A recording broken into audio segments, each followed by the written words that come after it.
Welcome to this session. My name is Dr. Githui Kemamo. I'm a lecturer in the Department of Educational Psychology and Technology of Mount Kenya University. In our lesson today, we are going to talk about a unit whose code is BET2101, and the title is Peer Teaching and Media Practical. This is one of the units offered in the department for the Bachelor of Education students. In this unit, we're going to look at some of the newer practices in teacher education and teacher training, where the students take up the responsibility of teaching their own fellow students, and as they do that, they learn twice. So welcome to the session. Now, as I mentioned, the title of our unit, this lesson is under BET2101, Peer Teaching and Media Practical. And the first thing we would like to look at is what am I expecting? What is your take? What is your take home for this lesson? And therefore, I would like to look at the expected learning outcomes. And by the end of this lesson, you should be able to define the terms peer and peer teaching. Secondly, you should be able to describe what peer teaching entails. And thirdly, you should be able to outline the advantages and limitations of peer teaching. So we can move on from there. We start with the definition of the terms that are used in this topic, and we start with the term pair. It can be pronounced in many ways: peer, pair. I don't mind, so long as you can spell it correctly. So peer as a verb means to look for something intently. Maybe I've lost my keys and I'm not sure where I placed them. So I'll start looking all over, under the table, behind the computer, and so on. As a verb, I'm looking for that, whatever I may have lost, intently. I'm looking for it searchingly. That is the verb.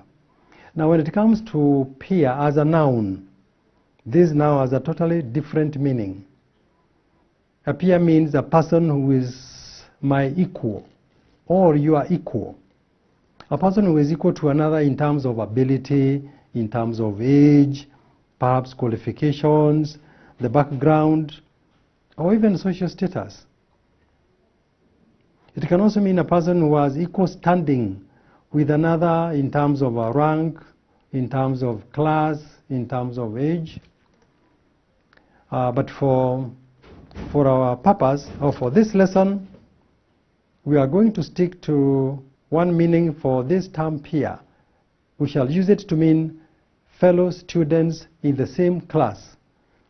Perhaps if you turn on your left or your right, look at your neighbor. You can address them as my peer, and vice versa. So in this class of 30 students, you are all pairs. Your age is approximately the same. Your qualifications, entry qualifications when you came into the university are very, very similar. You are also taking a similar course. So in many aspects, you are pairs. All right. Now that we have defined the terms that we are going to use, let's look at peer teaching.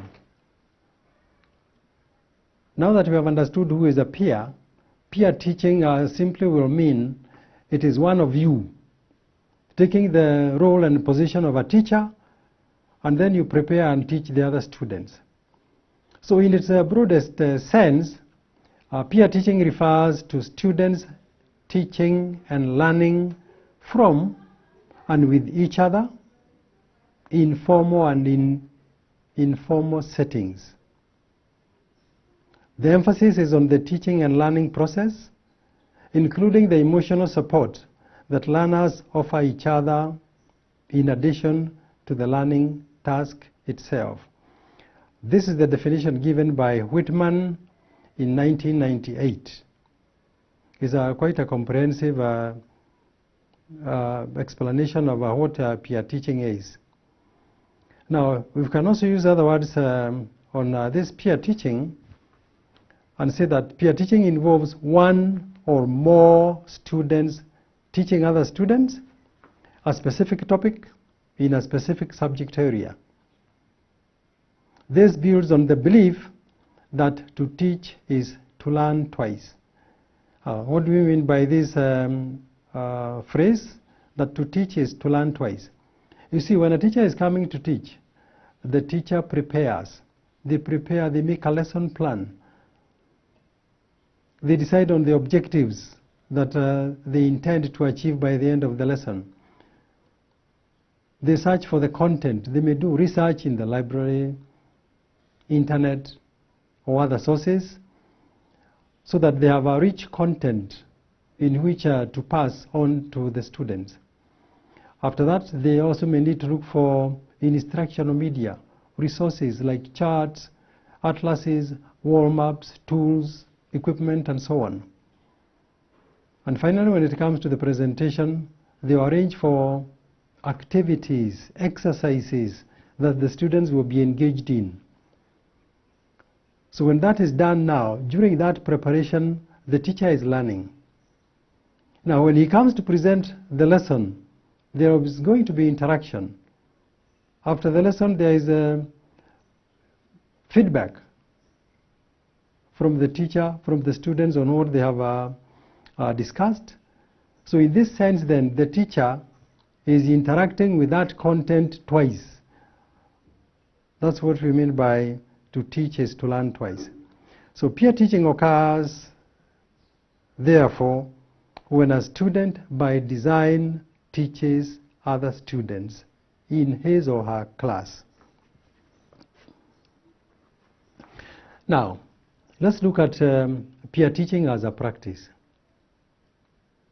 Now, since peers, we said, are the students in the same class,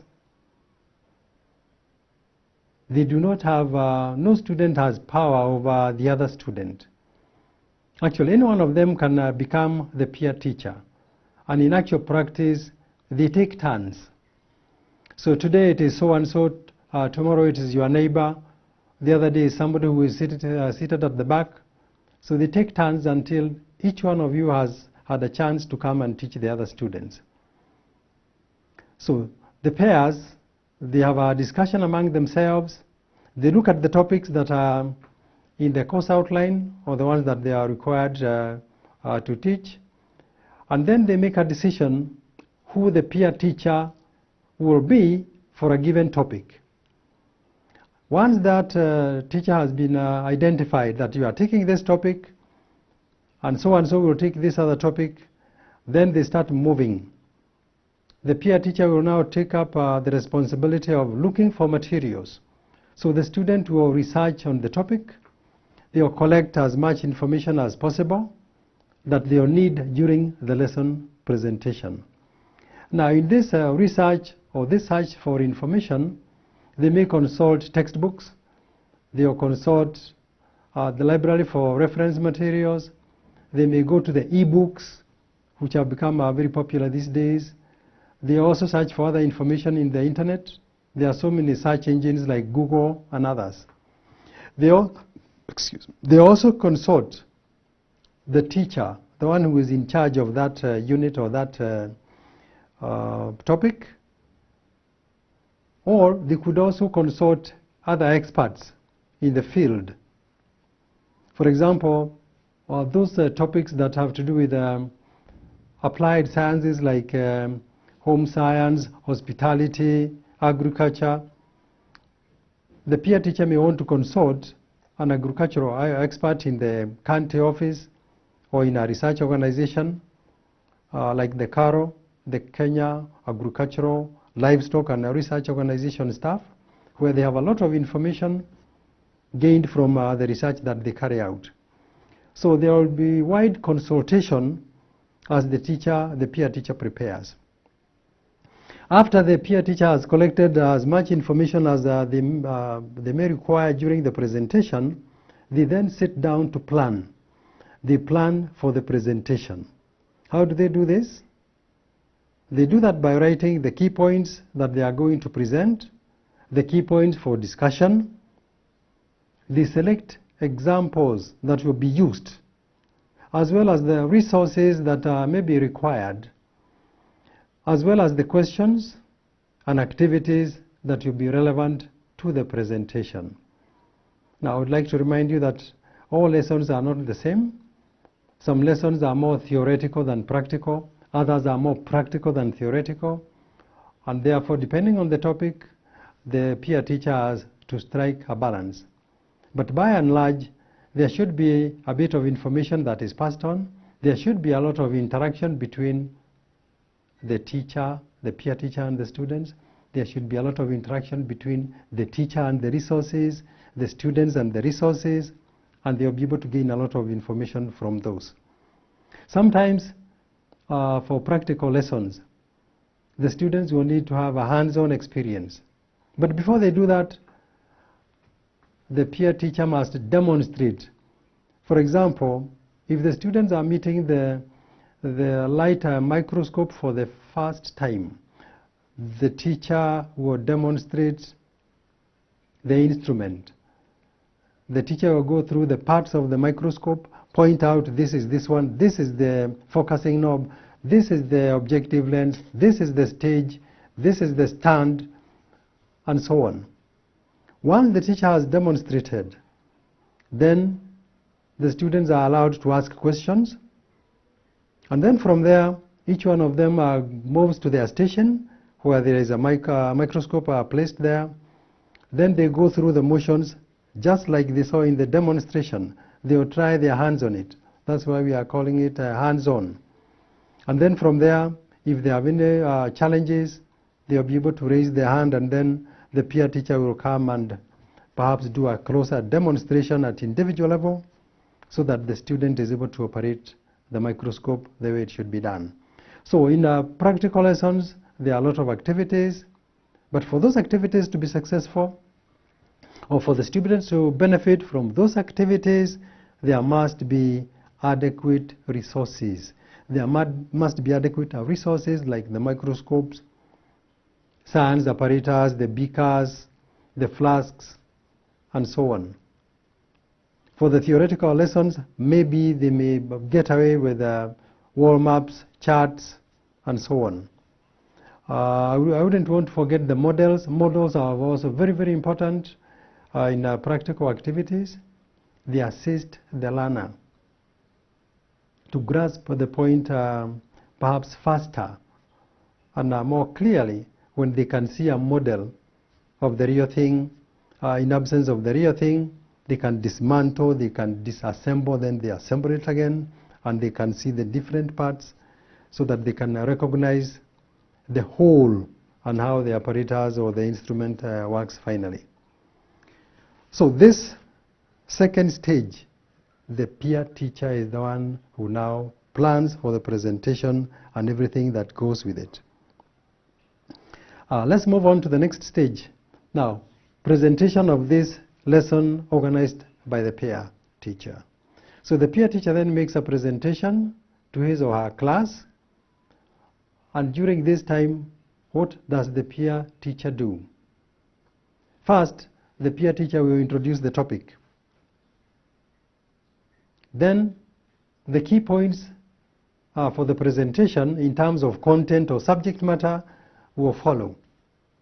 Then from there, discussions will be held in small groups, and for these discussions, the teacher will prompt, the teacher will provide a question, a task, or a problem to be solved or sorted. Once the students have understood what the task is, or the problem is, or the question is to be answered, then they organize themselves and they form a discussion group of 3, 4, or 5 students. They organize who is going to be the chairperson, who is going to be the recorder, and so on. Then they embark on the discussion. They argue among themselves, they disagree, then they agree. Finally, they come to a consensus, and they will list down the key points, the solutions they have suggested, and so on. Other times, they may be involved in carrying out activities, different activities, especially in the sciences or the applied science subjects.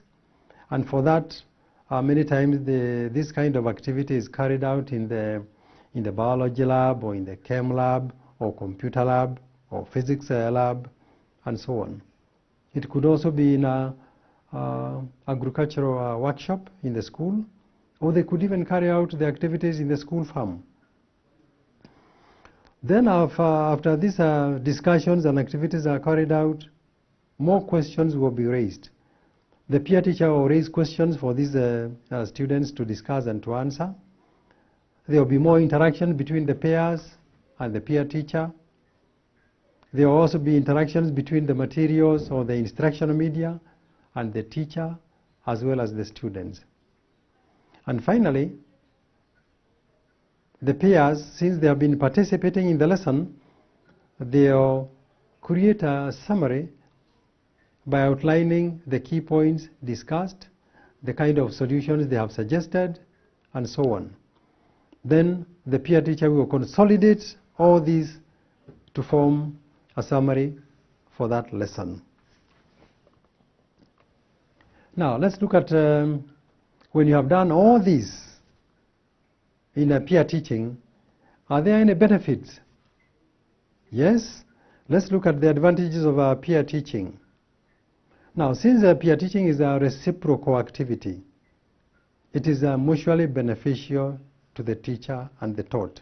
The taught here we mean by the students who are in that class. It will benefit both the teacher who is teaching, the peer teacher, as well as his students. And remember we said all these are colleagues in the same class. Then the knowledge and experience from different students, each one of them have their own experiences. These are shared between the participants. So everybody makes a contribution, and this contribution enriches the overall gain when this exercise is carried out, what we are talking about peer teaching. Then we can also add that this peer teaching helps the students to move from dependency to interdependence. Instead of depending on the teacher, depending on a consultant, the students will now realize that they can also depend on each other, interdependence, and they will be able to learn a lot of things. And when you look at the nature of life, before the students went to the formal school, before me and you went to the school, we went to the school when we had a lot of information, a lot of skills gained, a lot of attitudes that we carried ourselves, a lot of values, and these were not taught in a formal situation. We learned a lot of things from our peers at that lower age, from our neighbors, from observing the community members, from interacting with our leaders in the places of worship and so on. So all this is now brought to the table, and in peer teaching we can share that knowledge that we have come with to the school. Then we can also mention that the students learn by explaining their ideas and solutions to each other. They will take time, and if one student has a solution, they will explain it to the others until they understand. Or they may poke holes into that kind of a solution, then they amend it together, and finally they will come up with something that is perhaps more refined, perhaps that addresses the problem even better than when this student presented alone. Then we can talk about participation. Participation in peer teaching increases because there is now, shall we say, an air of freedom, since the person in charge is their fellow student and not the regular teacher. In this kind of a scenario, you see, when the regular teacher is there, the one in charge of that class is there, there is an element of control, an element of perhaps high-handedness or very high discipline levels expected. But when it is a peer now presenting, or a peer has taken over the class, this peer is interacting with his colleagues, they tend to relax. When they relax, then they are able to make a contribution. They are not tense, they don't have anxiety, and therefore they are able to participate perhaps at a higher level than they would have if the regular teacher was present in the class. Then we would also like to add that the students receive and give feedback continuously. This enables them to adjust as the lesson progresses. In other words, if a student has raised a point, the other students are welcome to critique, to make amendments, to make suggestions, to inform the presenter whether this was right or this was not well done, or if it was well done, they are going to say it in many words or by action or even by body language. So the peer teacher gets feedback continuously. And in return, the peer teacher also gives feedback to the students when they respond to the questions, to the tasks, or to the practical problems that the students were engaged in. The next point on this list of advantages is that peer teaching offers an opportunity for students to learn from each other in a very relaxed atmosphere. So this is my peer or my colleague, my classmate, who has taken the opportunity or has the chance now to go and showcase his skills, his knowledge as a teacher. They'll go out of their way to do the best they can. As they do that, I am always reminding myself, this is my colleague. If he is able to do this, I should be able to do it in a similar manner or even in a better manner. But the atmosphere in which all these exchanges being done is relaxed. No anxiety, no stress, and they are able to get along as one of the advantages of peer teaching. We can also mention that there is an increase in development of communication skills as the students discuss. These students are using a language, for example, English or Kiswahili, the official languages that we have in Kenya. And these are the languages of instruction at different levels. As they do their discussions, as they do their interactions, they develop skills in communication. They polish their language. And if the language flow, or as they speak, is not good enough, they are able to correct themselves without taking offense.